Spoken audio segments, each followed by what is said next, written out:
Бүгүнкү кечени ачып берүү үчүн мына ушул оюндун башында туруп сиздерде жакшы адамдар биз жерге оюн менен керемет жерге топтогон Ош шаардык дене тарбия жана спорт комитетинин төрагасы Саркарбаев Кылычбек Асылбековичке бүгүнкү сөз берилмек этти.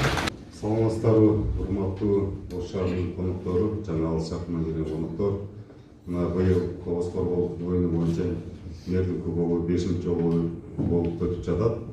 Бул бизди абдан кубандырат. Баарыңыздарды бүгүнкү тогуз коргол улуттук спорттук майрамыбыз менен куттуктайм жана спортту ачык деп жарыяладым.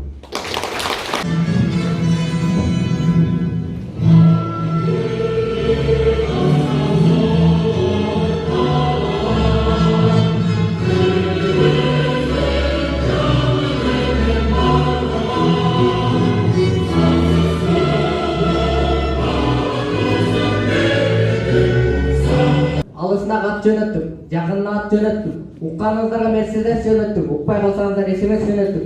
Ошондуктан Сулайман тоосу заңкайган, ак бурасы керемет буралган Ош шаарына барыңыздар, кош келиңиздер.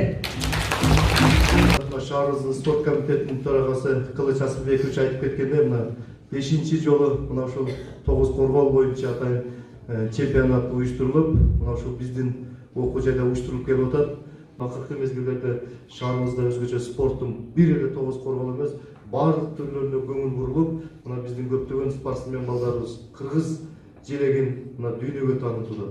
Ошондуктан мен ойлойм, мына ошол жерде Кылыч Асылбекович менен кошо келген мына бизде турган жигиттерибиз да мына баардыгы ошол кыргыздын намысына жараган, ушундай бир атын чыгарган жигиттер турат. Мен ойлойм, силерди дагы мына ушундай Орто Азиялык деңгээлде болгон оюндарда дагы тогуз корголду бир Кыргызстандын деңгээлинде эмес, мусулман өлкөлөрүндөгү деңгээлде дагы бир катышып чоң ийгилик жаратышыңыздарга мен тилектешмин. Акылман адамдар таймашкан. Ошондуктан жакшылыкты коштогон 7-синен 70 жашка чейин топтогон керемет оюндун катышуучулары барыңыздар, кош келиңиздер.